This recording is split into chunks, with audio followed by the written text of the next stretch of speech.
ژیاننامه احمد خانی. احمد خانی به ناو و دنگترین هوزانوان کون کرده. بر همین کوپیت که هوزانا کرمانجیا جوریه و دو ماهیک هوزانوان مزانوانه.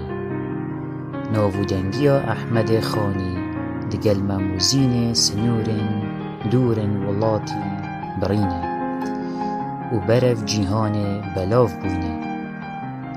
ژیان خانی. خانی هوزانوان ایکانه کوی بخو میجویا جدایک بون خو دومار کربید.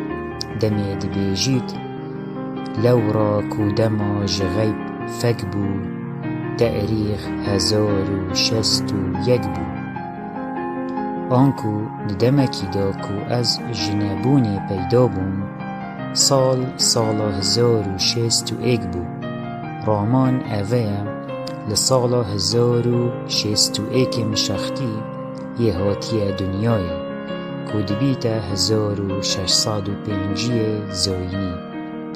لیلکیوه هندک جبرکو لبایزیده و غر کری و هر لویر هاتیه و شارتن ده هجمیرن جخلک بایزیده. لی اگر بهیری مموزین بخوینینه و دیته گهین کو خانی زور به جزیره و یگریدای.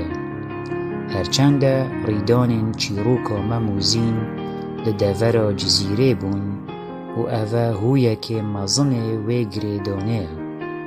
لی اوجی یا دیاره کو خانی لجزیره زور جیایه. هر وکی بومه ده مموزین دا درد کوید کو خانی زانایه که مزن بو. شارزای فلسفه و گلک زانستن دی بو. و بومه دیار دبید ده زور پرتوکان دا لسر جیان خانی هاتیه نویسین و لگلک جهان خویندیه و بوی ملایه که مزن. لجزیره و بایزید درز گوتینه و گلک ملا و زانایندی بگهاندینه.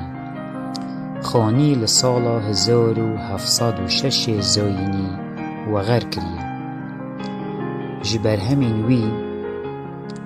همین خانی کوماینه لبردست دشین چوار برهمان دست نشان بکن. ایک غزل و قصیده، دو عقیده ایمان، سه نوبارا بچوکان، چار مموزین.